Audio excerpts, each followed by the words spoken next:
Okay, hi everybody. This is like episode 2, if you want to call them episodes, of our series of COVID talks. And today I have with me Brooke Hohenadel with Bedtime's Beginnings. Brooke I met or I heard of through my friends at Stroller Boot Camp right after I had my second child a couple years ago. And she is a certified sleep consultant. And she helped me through what felt like the worst period of my life when my child would not sleep and was up all the time while I was trying to work full time. And so was my husband. So we reached out to Brooke and she fixed us. She fixed all the sleep issues. She got her sleeping again. It was a miracle in my eyes. And so yes, Brooke has a lot of knowledge and experience with the science around sleep, and she explained some of that to me when we started our own consultations together. And I found it extremely interesting, and I thought it would be a very relevant topic today, Brooke, because a lot of people through these COVID times with the stress and the anxiety, whether it's financial, family, health, whatnot, they're having trouble sleeping. So I thought maybe you could share me some of the conversations you're having with your clients around this and some tools maybe that we can use to help us through it. Perfect. That's great. Thanks so much for having me. It's nice to reconnect with you. Yes, you too. Yeah, I'll give a little intro on myself because obviously, if you're going to listen to me talk for a couple of minutes, I'll just dive a little bit deeper into kind of why I even got into this. So, I started my business in 2015 out of a passion to help people. It was spurred by the birth of my own daughter, my first child, who's now 6.5. She was a horrible sleeper. I'm sure that's not surprising. But once I was able to kind of get her sleeping again, it really changed my whole life. So what led us up to that point, you have a baby, people prepare or tell you that you need to prepare for not sleeping, right? So you do. You don't really know how bad it's going to be until you get into it, but that's life.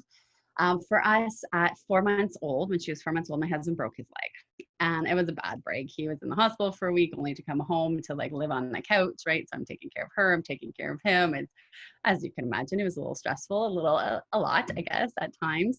I remember vividly one night at my in-laws, actually, she was probably about 5 months. So we'd been kind of going through this for already a month. And I was at my in-laws, we were sitting in bed. My daughter had woken up, it felt like the 10th time that night.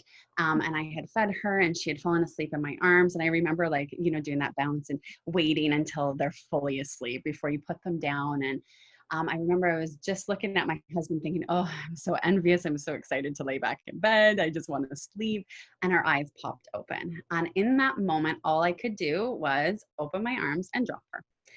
And she fell probably an inch onto my breastfeeding pillow, onto another pillow, onto the bed. Like she wasn't hurt at all. But I realized I was in such a bad spot that I don't know if I had been standing if I would have done the same thing. It was just such a bad spot to be in. My mental health was taking a toll, my physical health, my relationships, like everything. Everything was bad because I wasn't sleeping well. And like I said, after I got her sleeping, our whole lives changed. My husband, our relationship improved again. It was like we didn't have a kid, but we did, obviously. She'd go to bed at 7. We'd have 12 hours to ourselves. Most of that was obviously sleep time. But the biggest thing I noticed was the more and more I read about it, that there was a lack of good information online.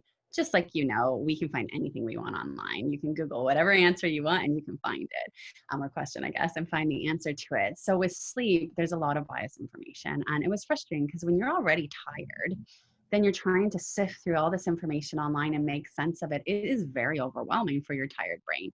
So I said, that's it. I got to figure this out. So I became certified. I've been doing research, obviously, ever since to improve myself, improve my business.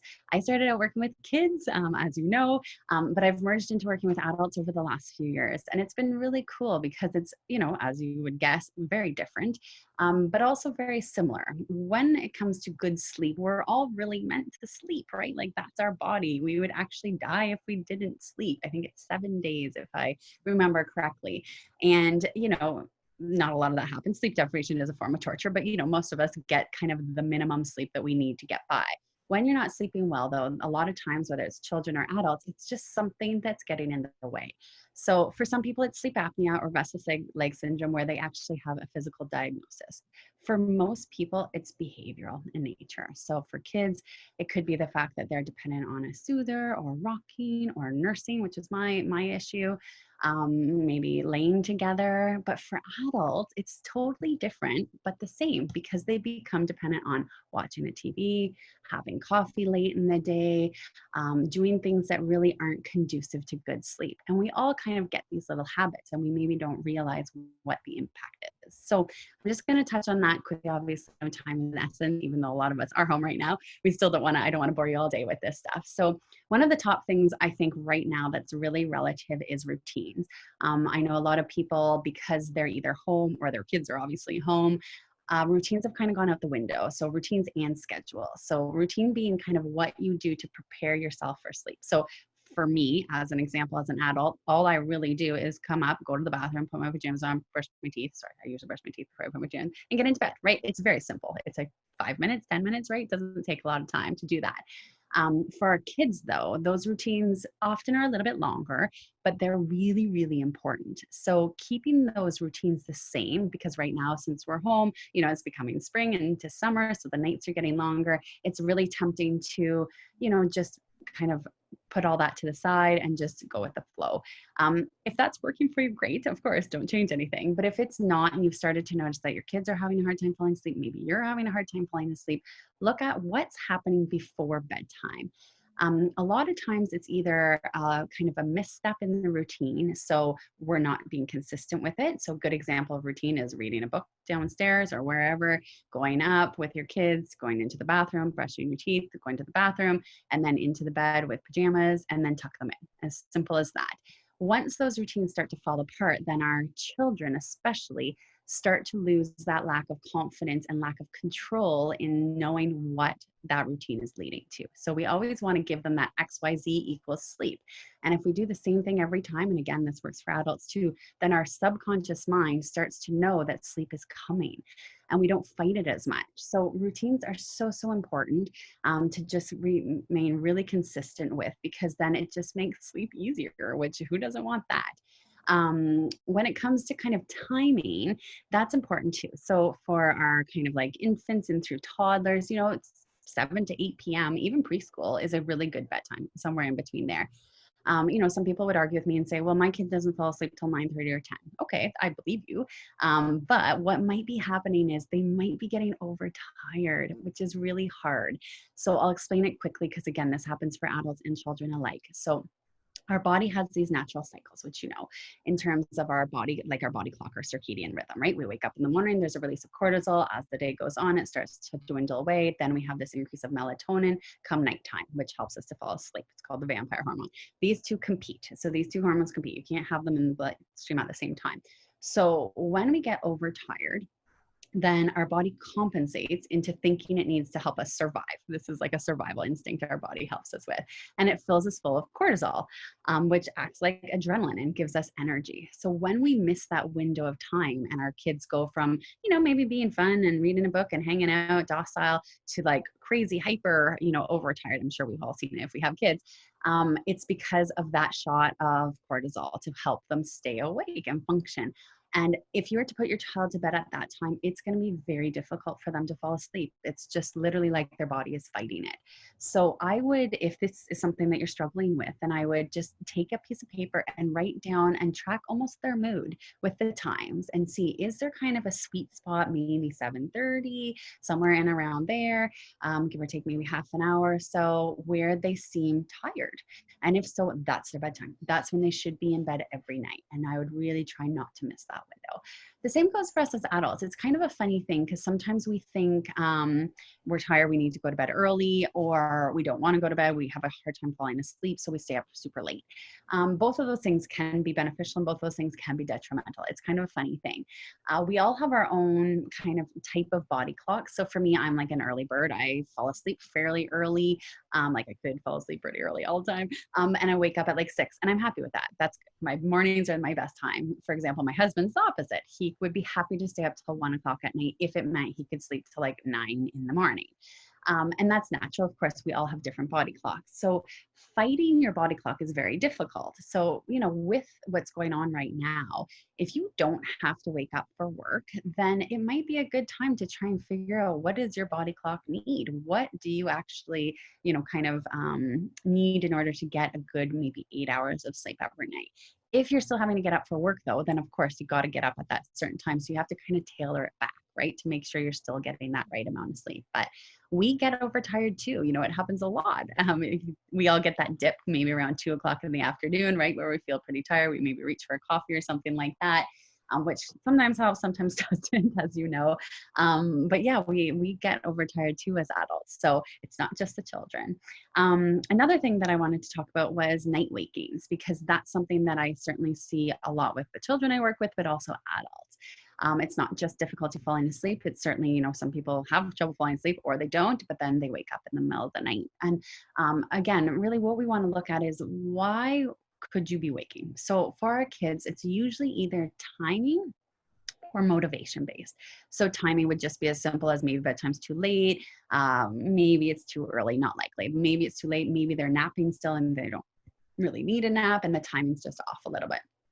Motivation is usually the case if it's like a toddler or older.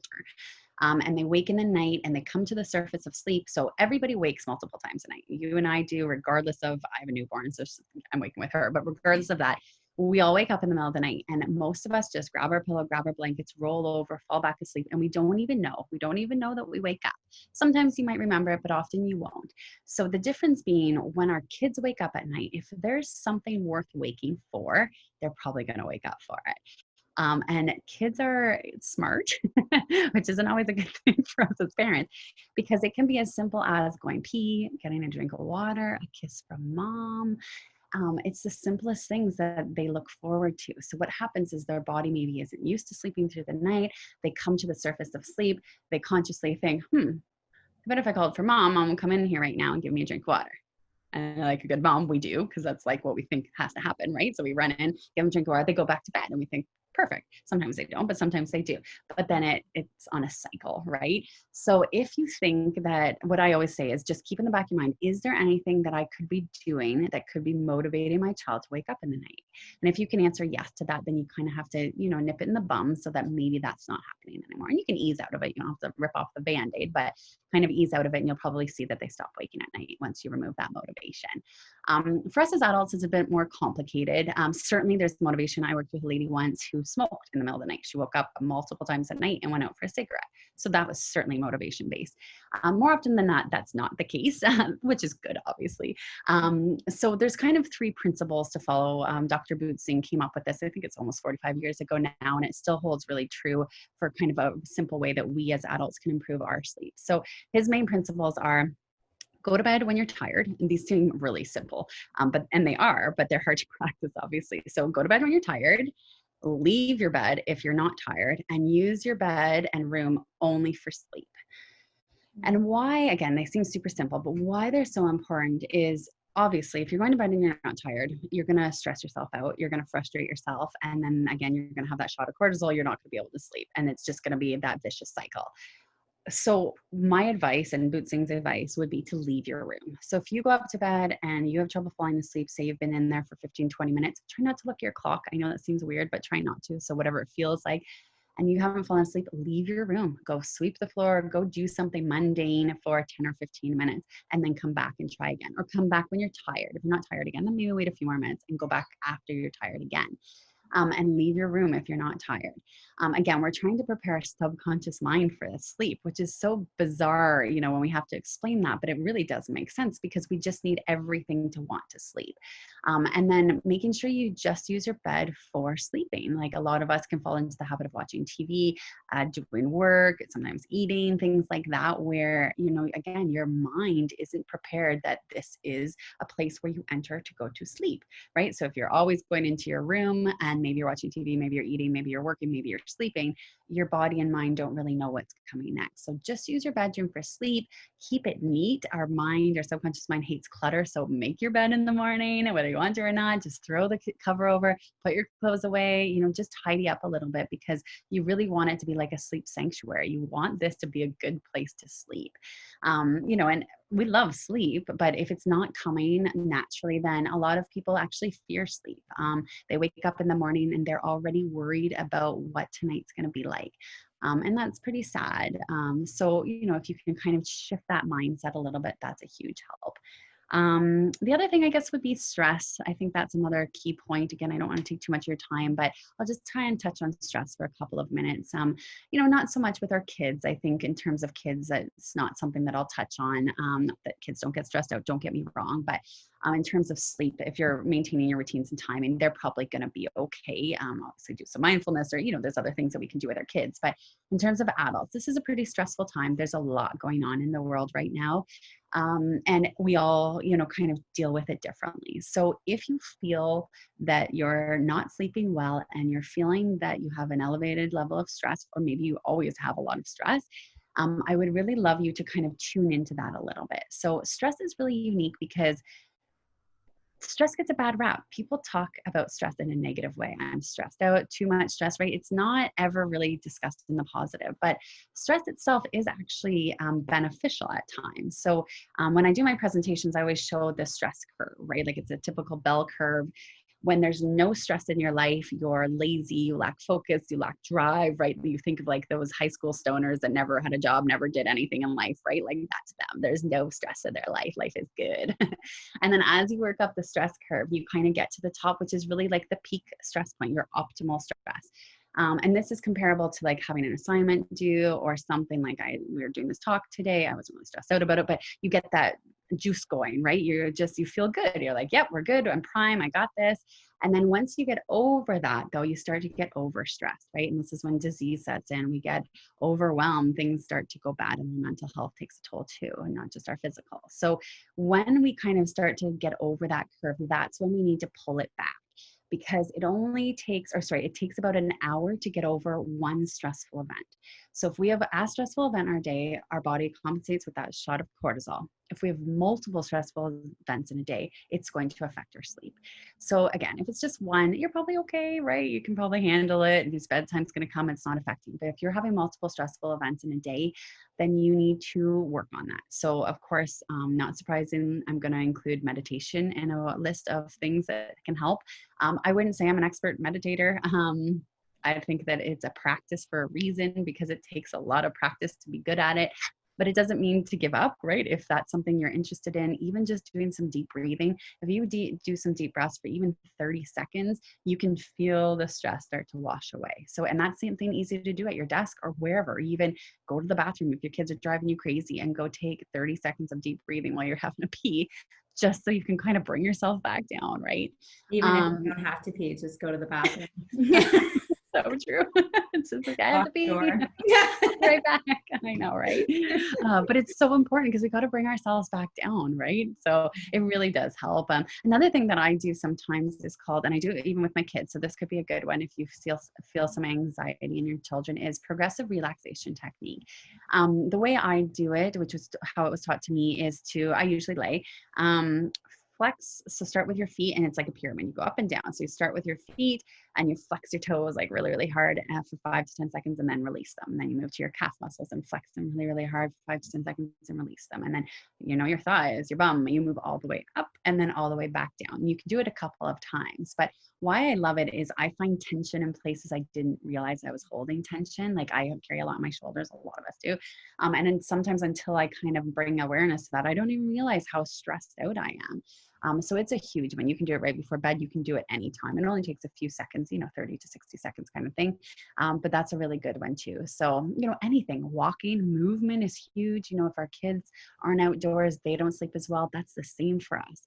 And the funny thing is, you don't have to exercise. Like exercise is great. Don't get me wrong. I like that, but it doesn't have to be exercise. If that word doesn't go with your lifestyle, then don't use that word and start to use movement. movements is as simple as 30 minutes of walking a day. And it doesn't even have to be 30 minutes consecutive, which is great. So if you want to walk 10 minutes a couple times a day, that's helpful. Your body has to be tired enough to sleep. So if you're not moving, obviously food's a huge factor too. I could talk for hours about this, I'm sure you could guess, but those are kind of the big things that, especially with the climate right now, that will help our ability to fall asleep faster, which is nice. Oh, every time I listen to you, Brooke, I'm like, wow, there's so much more behind this than I think any of us could ever imagine. And there's such great tips. And I know, I think the meditation piece is huge because I do think that stress for a lot of us is a big key, and the routine piece is probably huge because I can imagine there's a lot of us, including myself, completely out of routine. Right.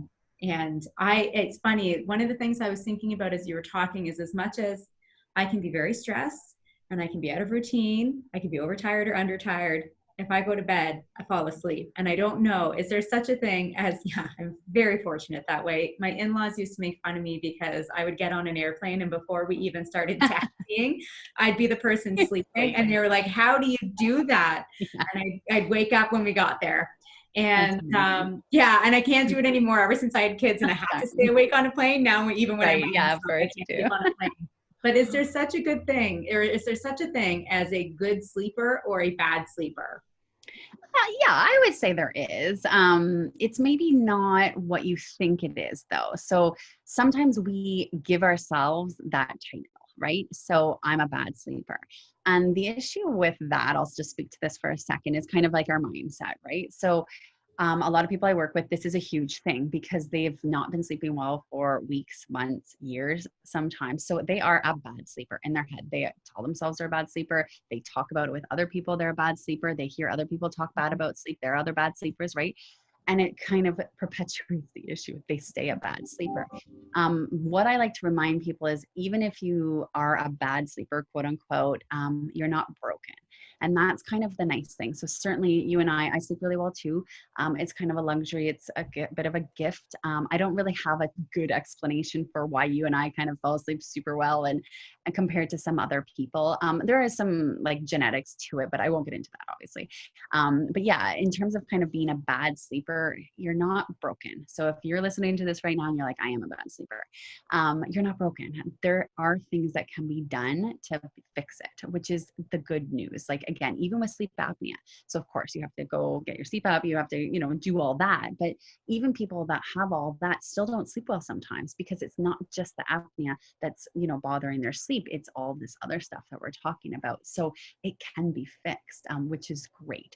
It's not going to be fixed probably in one night. It's probably going to take a couple weeks, if not a few weeks upon a month or two, to undo everything. But that doesn't mean that it's not worth it, because the nice thing is, once you get there, it's easier to maintain, right? So you can fix it and then you can maintain it, which is the good thing. So yeah, I think there are good and bad sleepers. Some of us, I think, choose to maybe be bad sleepers, like, people that work a lot too.